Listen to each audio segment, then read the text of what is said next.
तो आज के लेक्चर में हम फर्क जानेंगे डोमेन और वर्क ग्रुप के बीच में, कि वर्क ग्रुप नेटवर्क क्या होता है और डोमेन नेटवर्क क्या होता है। ये पहले से ही हम इसके बारे में बात कर चुके हैं, लेकिन हम आज दूसरे तरीके से बात करेंगे। ठीक है। हम एक नेटवर्क के तौर पे बात करेंगे कि अगर एक वर्क ग्रुप नेटवर्क है तो वो नेटवर्क कैसा होगा, और अगर एक डोमेन नेटवर्क है तो वो नेटवर्क कैसा होगा। यहाँ पे एक छोटा सा डायग्राम है, एक फोटो है, आप इसको पहले चेक करो। थोड़ा मैं इसको जूम कर देता हूँ। तो यहाँ पे आप देखोगे सबसे पहले एक वर्क ग्रुप का नेटवर्क है। वर्क ग्रुप के नेटवर्क में क्या है कि एक स्विच लगा है और उससे चार पीसी कनेक्टेड है।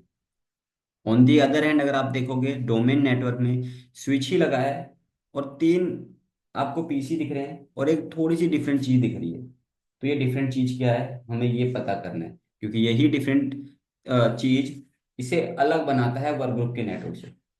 अब बात करते हैं सबसे पहले वर्क ग्रुप नेटवर्क कैसा होता है। तो वर्क ग्रुप नेटवर्क में जैसे कि यहाँ पे मैंने मेंशन कर रखा है, आप इस लाइन को पढ़ो। ठीक है। A peer to peer network where computer are on the same local network and share resources. ठीक है। Work group are the best for small organisation which fewer than 10 computer. Clear है। ये वर्क ग्रुप का बता रखा है कि work group एक ऐसा नेटवर्क है जहां पे computers peer to peer connected है। ठीक है। अब यहाँ पे जैसे ही एक वर्ड आया पीयर टू पीयर, तो आपको मालूम पड़ा कि दो पीसी के बीच में पीयर टू पीयर मैंने करा था, हो गया था। अब 10 पीसी के बीच में अगर मुझे पीयर टू पीयर करना है तो एक स्विच लगाऊंगा और उनके साथ 10 पीसी को जोड़ दूंगा। ये नेटवर्क मेरा क्या कहलाएगा, वर्क ग्रुप कहलाएगा। और यहाँ पे पीयर टू पीयर वर्ड का यूज हुआ है, यानी कि वर्क ग्रुप जो नेटवर्क है उसे हम पीयर टू पीयर नेटवर्क बोल रहे हैं। तो इससे हमें साफ मालूम पड़ गया कि ये कौन सा नेटवर्क है, पीयर टू पीयर नेटवर्क है। तो वर्क ग्रुप वो नेटवर्क होते हैं जिसमें जितने भी पीसी कनेक्टेड हैं वो सब फुल्ली इंडिपेंडेंट है, यानी कि वो काम तो करेंगे ही, लेकिन उसके अलावा अगर उन्हें कोई दूसरा टास्क करना है तो वो उस टास्क को परफॉर्म कर सकते हैं। यानी कि कंपनी के काम के अलावा वो कोई एक्स्ट्रा एक्टिविटी करना चाहते हैं फन के लिए, इंजॉयमेंट के लिए, जैसे यूट्यूब चलाना, मूवी देखना या फिर और कोई दूसरे काम, तो उन्हें कोई भी रोक टोक नहीं है। क्लियर है। तो ये एक वर्क ग्रुप नेटवर्क होता है जिसमें मल्टीपल पीसी एक स्विच की हेल्प से कनेक्टेड रहते हैं। ठीक है। और वो सारे के सारे क्लाइंट कंप्यूटर होते हैं जिनके अंदर विंडो 10, विंडो 7, विंडो 11 इंस्टॉल रहता है, जिसे हम क्लाइंट ऑपरेटिंग सिस्टम बोलते हैं। क्लियर है। वर्क ग्रुप में कोई भी एडमिनिस्ट्रेटर नहीं होता है जो कि रोक टोक लगाए। ठीक है। अब आते हैं हम डोमेन पे। तो डोमेन में है अ क्लाइंट सर्वर नेटवर्क।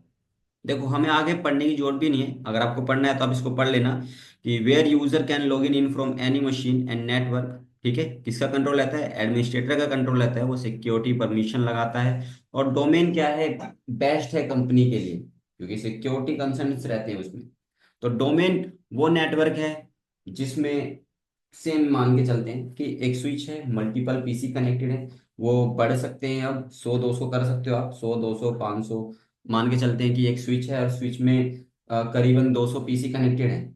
अगर मैं कोई भी चेंजेस ना करूं तो फिलहाल ये क्या है, नॉर्मल पीयर टू पीयर है। ठीक है। जिसमें क्लाइंट ऑपरेटिंग सिस्टम डाला है। लेकिन मैंने क्या किया, इसी नेटवर्क में सर्वर जोड़ दिया।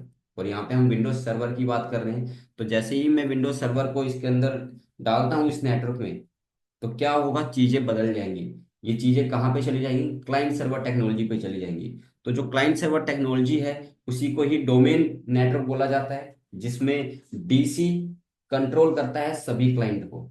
यहाँ पे सर्वर को ही डीसी बोला गया है, डोमेन कंट्रोलर, क्योंकि मैं कोई एक अपना कंपनी का नाम सोचूंगा, आईएनटी।